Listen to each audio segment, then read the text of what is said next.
चलो अपन शुरू करते हैं चैप्टर दो चरों वाले रैखिक समीकरण।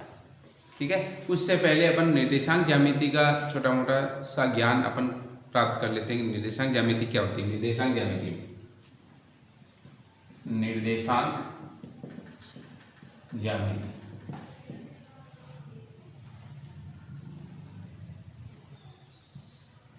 जैसे कोई बिंदु को अपन ने इस प्रकार लिख दिया, ये तो हो गया तुम्हारा अक्ष एक्स, इसको तो कहते हैं एक्स एक्स या ऊर्ध्वाधर एक्स भी कहते हैं, ऊर्ध्वाधर एक्स, ठीक है, या एक्स एक्स बोलते हैं। और जो खड़ी लाइन है इसको क्या कहते हैं? सॉरी, इसको तो कहते हैं अपन क्षैतिज एक्स, क्षैतिज एक्स। जो खड़ी लाइन है उसको हम क्या कहते हैं? ऊर्ध्वाधर एक्स, ऊर्ध्वाधर एक्स या वाई एक्स। और जो दोनों ऊर्ध्वाधर एक्स और क्षैतिज एक्स दोनों जिस बिंदु पे प्रतिच्छेद करते हैं उसको कहते हैं मूल बिंदु। इसको कहते हैं मूल बिंदु। मूल बिंदु के निर्देशांक क्या होते हैं? 0 0 होते हैं मूल बिंदु के। ठीक है, जैसे मैं 1 2 3 4 इधर चले तो -1 -2 -3 -4, इधर 1 2 3 4 -1 -2 -3 -4, इस प्रकार विभाजित कर दिया। अपने ग्राफ पेपर पे बीचों बीच लाइन खींची अपन ने, वो तो ऊर्ध्वाधर एक्स या वाई एक्स हो गया, और आडी लाइन खींच दी जो क्षैतिज एक्स हो गया। अब अपना देखो ये 4 भागों में विभाजित हो गया। इसको तो कहते हैं प्रथम चतुर्थांश, इसको कहते हैं द्वितीय चतुर्थांश, और इसको कहते हैं तृतीय चतुर्थांश, और ये हो गया अपना चतुर्थ चतुर्थांश हो गया। जैसे कोई ये बिंदु ले लिया मैंने, कोई बिंदु ले लिया मैंने 3 और 2, इसको संख्या रेखा पे इसको निर्देशांक पे, अब निर्देशांक तल पे व्यक्त करो तो 3 पहले आते हैं, इसको तो कहते हैं भुज, और जो दूसरे नंबर पे है इसको कहते हैं कोटि। तो ये तो x के निर्देशांक है और ये y के निर्देशांक। इसको इसके ऊपर लिखना है अपन को, तो 3 2 को कैसे लिखेंगे? x पे 3 चल गए थी, और y पे कितने चला? 2 चल गए। तो ये हो गया तुम्हारा 3,2, यानी बिंदु 3 2 को, ये तो भुज है और ये क्या हो गया? कोटि। तो ये कौन से चतुर्थांश में हो गया? प्रथम चतुर्थांश में। ये बिंदु कौन से चतुर्थांश में हो गया? प्रथम चतुर्थांश। इसी प्रकार कोई एक बिंदु ले लिया मैंने -3 3 ले लिया, इस बिंदु को इस पे रखना है, इसको नाम दे दिया। तो -3 कहाँ है? इधर चलो, यहाँ से -3 ये आ गया, फिर 3 कहाँ है? ऊपर चले गई थी y पे, तो कौन सा बिंदु आ गया? -3,3। और कौन से चतुर्थांश पे हो गया? ये द्वितीय चतुर्थांश पे। कौन से चतुर्थांश पे हो गया? द्वितीय चतुर्थांश। चलो एक बिंदु और ले लेते हैं, इधर -2 -1, ये कोई बिंदु है, इसको लिखना है अपन को। तो -2 कहाँ आ गया? ये -1, यानी अब नीचे की तरफ चलेंगे, माइनस की तरफ, यहाँ पे इसको लिखेंगे -2, -1। और ये कौन से चतुर्थांश में हो गया? तृतीय चतुर्थांश में। कौन से चतुर्थांश में? तृतीय चतुर्थांश में। इसी प्रकार एक ले लिया मैंने 3 -1। 3 क्या है? x का निर्देशांक 3 है, यानी x पे 3 चल गए, और y पे माइनस के प्लस के होते तो ऊपर चलते, माइनस के इधर नीचे चलेंगे, -1 यहाँ आ जाए, 3, -1। तो ये कौन से चतुर्थांश में हो गया? चतुर्थ चतुर्थांश में। ठीक, आगे समझ में? ये अपने निर्देशांक ज्यामिति का टॉपिक पूरा हो गया। जो अपने निर्देशांक ज्यामिति थी उसका टॉपिक भी ये पूरा हो गया। अब अपन आगे पढ़ते हैं। देखो, 2 चरों वाले रैखिक समीकरण। 2 चरों वाले रैखिक समीकरण क्या होता है? सबसे पहले रैखिक समीकरण में समझो। रैखिक समीकरण लिख रहा हूं मैं, जैसे ax + b = 0, जहां a ≠ 0। इसको तो कहते हैं अपन चर। क्या कहते हैं? चर। ये यहाँ पे गणित के कोई भी अंक आएंगे ये अचर कहलाएंगे। ठीक, तो ax + b = 0 ये रैखिक समीकरण कहलाता है। यानी ऐसा चर जिसकी घात 1 है, तो वो कौन सा समीकरण कहलाएगा? रैखिक समीकरण। जिसकी घात 1 है, रैखिक समीकरण। घात 2 होते ही ये, जैसे ये आ गया ax² + bx + c, ये रैखिक नहीं है, रैखिक नहीं है, क्योंकि ये घात 2 आ गया, तो इसको द्विघात समीकरण कहेंगे। इसको क्या कहेंगे? द्विघात समीकरण। ठीक है। अब जैसे एक और बता रहा हूं मैं, 2x + 5 = 0, ये कोई समीकरण ले रहे हैं। समीकरण किसको कहते हैं?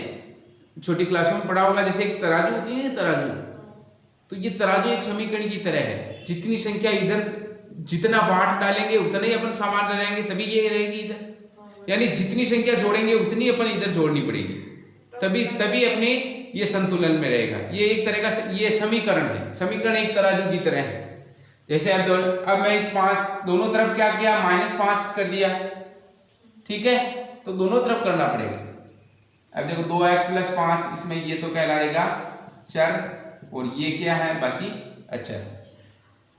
तो इसमें चर की वैल्यू क्या आएगी, 2x बराबर +5 को बराबर से उधर ले जाएंगे तो -5 हो जाएंगे। पक्षांतरण करते हैं तो चिन्ह चेंज हो जाते हैं, +5 उधर गया, क्या आ जाएगा -5। x बराबर क्या हो गया, आप देखो 2/x में किसका संबंध आ रहा है, गुणा का, तो 2 को उधर भेजेंगे तो भाग हो जाएगा, -5/2। तो ये -5/2x का मान आ गया, x का मान आ गया। लेकिन अब इसको अपन संख्या रेखा पे लिखते हैं। संख्या रेखा पे कैसे लिखते हैं, देखो छोटी क्लासों में पढ़ा होगा तुमने इसी संख्या रेखा, 0 1 2 3, इधर 1 2 -1 -2 -3 -4। अब इसमें तो -5/2 आ रहे हैं, यानी नीचे 2 आ रहे हैं, इसका मतलब इसमें 2 विभाजन करना है, 1 2 1 2 1 2 1 2, ये विभाजन कर दिया। -5/2, ये माइनस में इधर चलते हैं, माइनस में किधर चलेंगे, इधर, और प्लस में इधर चलेंगे। -5/2 है, इसको क्या कहेंगे, 0/2, 1/2, 2/2, -2/2। इसके देखो यहाँ पे 0/2, ठीक है, ये क्या होगा, -1/2, ये -2/2, -3/2, -4/2, -5/2, यहाँ क्या आ जाएंगे, -5/2। यानी प्रश्न तुम्हारा आएगा, अगर ये कोई रैखिक समीकरण दे रखा है, इसको बीजीय रूप में व्यक्त करो, तो इस प्रकार संख्या रेखा बना के इस प्रकार व्यक्त करना है। कर लोगे, आगे क्लियर होगी बात। ये तो बीजीय रूप में व्यक्त करना। अगर कह दे तुमको इसको ग्राफ पे व्यक्त करना है, तो फिर अपन ग्राफ बनाएंगे, इसके लिए फिर ग्राफ बनाएंगे। ग्राफ कैसे बनाते हैं, वो अपना ग्राफ है, ये 0 1 2, ये -2, ये -3, अभी बताया मैंने कैसे लिखना है। तो माइनस में आ रहा है x का मान माइनस में आ रहा है, यहाँ पे -5/2 यहाँ पे आएगा, यहाँ पे लिख देंगे -5/2, ये ग्राफ बन जाएगा। और इसको यूं खड़ी लाइन खींच, ये इसका ग्राफ हो गया, ठीक। चलो ये तो ये बात हो गई। अब अपन बात करते हैं गुणांकों की बात करते हैं। ये एक चर वाली बात, 2 चरों वाले रैखिक समीकरण की बात करते हैं। ax + by बराबर ax + by + c बराबर 0। ये क्या है, 2 चरों वाला रैखिक समीकरण, ठीक। कोई भी लिख रहा हूं, जैसे 2x + 3y + 5 बराबर 0 लिख दिया मैंने। ये 2 चरों वाला रैखिक समीकरण का व्यापक रूप। अब इसमें बताओ a क्या है, x का गुणांक। a क्या है अपने पास, यानी x किससे गुणा हो रहा है, तो x किससे गुणा हो रहा है इसमें, 2 से, तो a का मान 2 आ गया। और b बराबर y किससे गुणा हो रहा है, 3 से, तो इस b का मान क्या आ जाएगा, 3। c अचर क्या है, 5, ये अपने हो गए 5। इस प्रकार abc के मान निकल गए, ठीक। अगर मैं ये कोई समीकरण ये दे दिया तुमको, -3y + 5 बराबर 0, ये कोई समीकरण दे दिया, तो इसमें abc के मान रख रहे हैं, तो a की जगह क्या होगा, यहाँ x कुछ भी नहीं है, तो क्या लिखेंगे, x गुणित 0 लिख देंगे, कुछ भी नहीं है, -3y + 5 बराबर 0, ठीक है। अब इसमें a का मान क्या आएगा, a का मान 0 आएगा, x का गुणांक दे ही नहीं लिखा इसमें, x है ही नहीं, तो a का मान तो क्या आ जाएगा, 0। और b का मान, y किससे गुणा हो रहा है, y किससे गुणा हो रहा है, -3 से, किससे गुणा हो रहा है, तो b का मान -3 आ जाएगा। और c क्या आ जाएगा, चर है, c बराबर 5। हो गए, क्लियर हो गए। ये इस प्रकार अपन गुणांकों के रूप में व्यक्त करना है, यानी हल करने हैं, ये गुणांकों के क्वेश्चन आ जाएंगे। चलो और अगला एक क्वेश्चन करते हैं, जैसे x + 5 बराबर 0 को 2 चरों के रैखिक समीकरण के रूप में व्यक्त करना है। कैसे करोगे, x को तो क्या लिखा है, 1 गुणित x + y नहीं दे रखा है, तो क्या लिखेंगे 0 गुणित y, क्या लिखेंगे 0 गुणित y प्लस 5 बराबर 0, लिख दिया। अब इसमें a बराबर तो क्या हो जाएगा 1, b बराबर क्या हो जाएगा 0 और c बराबर क्या हो जाएगा 5। ये बिल्कुल क्लियर हो गया। तो मैंने ये देखो एक चर वाले भी बता दिए, मैंने दो चरों वाले रेखिक समीकरण भी बता दिए।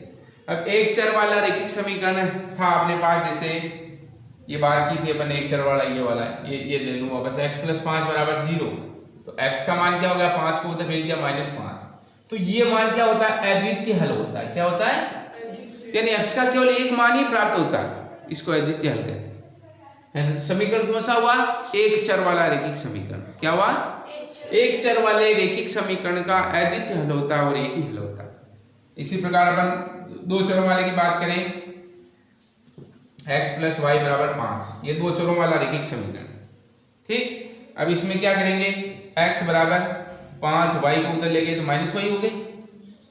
अब इसमें माइनस वाई के मान रखते जाएंगे ना x के मान आते जाएंगे, जितने y के मान रखेंगे उतने x के मान आते जाएंगे, यानी भिन्न भिन्न वाइयों के मान भिन्न भिन्न x के मान प्राप्त होते हैं। अतः इसका हल क्या होता है, अपरिमित हल होता है, अपरिमित हल होते हैं। इनके मान क्या होते हैं, अपरिमित होते हैं। y का मान 0 रखा तो x का मान 5 आ गया, ठीक है। इसका मान क्या लिखा, y बराबर 0 रखा तो x बराबर क्या आ गया 5 माइनस 0, x का मान क्या आ गया 5। y बराबर अगर 1 रख दिया तो x बराबर क्या आ गया 5 माइनस 1, x का मान 4 आ गया।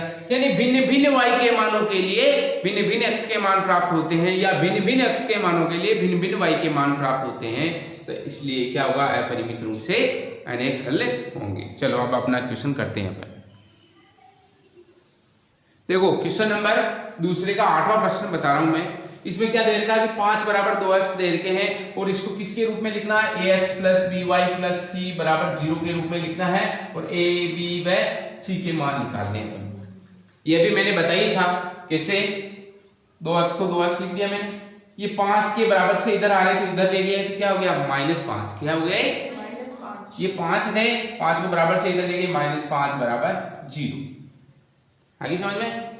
अब 2x, अब y का मान कोई है ही नहीं तो y का मान नहीं है तो क्या लिखेंगे 0 गुणित y, क्या लिखिए प्लस 0 गुणित y और -5 बराबर 0।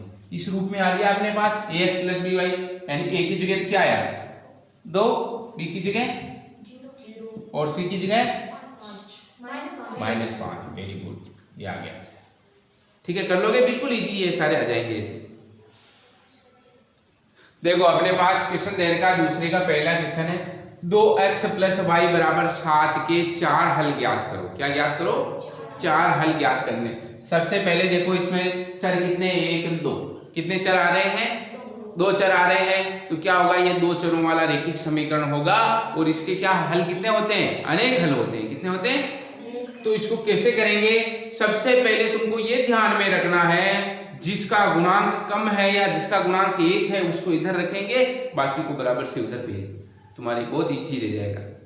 यानी इस y को मैं यहाँ रख दूं बराबर 7, ये 2x बराबर से इधर है, 2x को बराबर से उधर भेज दिया तो क्या हो जाएंगे माइनस के 2x हो जाएंगे। क्या हो जाएंगे 7 माइनस 2x हो गए। आगे समझ में, y का मान आ गया, देखो y बराबर 7 माइनस 2x। अब अपन इधर ध्यान दो, अब अपन x के मान रखते जाएंगे और y के मान आते जाएंगे। तो सबसे पहले x बराबर 0 रखा, कुछ भी मान रख सकते हो, 0 1 2 3 4 5 6 9 तक तुम्हारी इच्छा हो जैसे मान रखते हो। तो x बराबर 0 रखेंगे। इसमें कैसे रखते हैं, y बराबर y तो ऐसा कैसे, 7 भी ऐसा कैसे, -2 और इस x की जगह मान रख देंगे, कोष्टक बना के मान रख, क्या रखा x की जगह 0। तो y बराबर क्या होगा 7 माइनस 2 को 0 से गुणा किया तो क्या आ गया 0 आ गया। तो 7 माइनस 0, तो y का मान क्या आ गया 7, y का मान क्या आ गया एक मान आ गया, यानी 0 रखा तो क्या आ गया 7। चलो दूसरा x बराबर -1 रखने पर x का मान क्या लिया -1। तो पहले मैं समीकरण लिख रहा हूं y बराबर 7 माइनस 2 गुणित x की जगह कोष्टक लगा दिया मैं, यानी मान, अब इसकी जगह क्या लिखूंगा मैं -1। तो 7 माइनस 2 को -1 से गुणा करेंगे तो क्या आ जाएगा +2 आ जाएंगे, माइनस माइनस गुणा होकर क्या आ जाएगा +2। प्लस के 2 आ गया। कितना आ गया बोलो? y बराबर 7 और 2 8 9। ठीक है, 4 हल ज्ञात करने अपन को, 2 हल हुए, एक और निकालो। अब x का मान क्या रखेंगे? 1। x का मान 1 रखने पर तो y बराबर 7 माइनस 2, x की जगह क्या लिखा अपन ने? 1 लिख दिया। तो y बराबर 7 माइनस 2, तो y बराबर 7 में से 2 गए तो कितने रह गए? 5। दूसरा हल क्या आ गया अपने पास? तीसरा हल y बराबर 5 आ गया। इसी प्रकार चौथा देखो, x का मान क्या रखेंगे? अब 2 रख दो या -2 रख दो, -2 रखने पर तो y बराबर 7 माइनस 2 गुणित कोष्टक में क्या आ जाएगा? माइनस के 2। ठीक, तो y बराबर क्या हो जाएंगे? 7 माइनस माइनस टकरा के प्लस के 4 हो जाएंगे, 2 दूनी 4, y बराबर 7 4 11। यहाँ या लगाया करो समीकरण में, या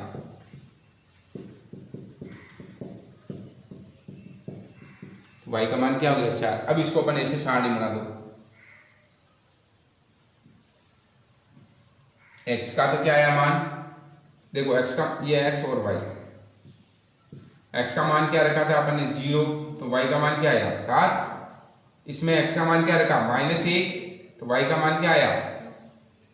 9। इसमें x का मान क्या रखा? 1, y का मान क्या आया? 5। इसमें x का मान क्या रखा? -2 और y का मान क्या आ गया? 11। ये आ गया अपने पास मान। हल ज्ञात करने की कहे तो ऐसे ही करना, लेकिन अगर आगे वाली प्रश्नावली की बात करें कि इसको समीकरण के रूप में इसको ग्राफ बनाओ, तो ग्राफ कैसे बनाएंगे? ग्राफ पे कैसे व्यक्त करेंगे? अपना ग्राफ पेपर है, ऊपर खड़ी लाइन खींची, आडी लाइन खींची, ये तो हो गया तुम्हारे एक्स एक्स और ये हो गया तुम्हारे वाई एक्स, ये हो गया तुम्हारे मिल बिंदु 0 0। ठीक, अब देखो सबसे पहला बिंदु लिखना 0 7, एक्स पे तो 0 यानी यहाँ 0 1 2 3 4 5 6 7 9 तक आ रहे हैं, जो 8 9, और इस पे क्या जाएगा? 11 तक जा रहे हैं, 11 तक कर लो, 10। हाँ दूसरे भी मान, तुम तो ऐसे करो 11 तक आ रहे हैं तो ये मान 0 हो गए, 2 2 का अंतराल ले लो, 0 2 4 6 8 10 12, इधर -2 -4 -6 -8 -10। ठीक है, इधर क्या ले रहे हैं? इधर क्या ले रहे हो तुम? तो 1 2 ही ले रहे हो, इधर कम ले लो, 1 2 3 4, इधर -1 -2 -3 -4। ये अपन ने पैमाना व्यवस्थित किया था, पैमाना लिखो यहाँ पे, ग्राफ ही लिखना पैमाना। पैमाने में अपन ने क्या लिया? 1 सेंटीमीटर बराबर 2 इकाई एक्स एक्स है, ये एक्स एक्स है, इस पे पैमाना क्या लिया मैंने?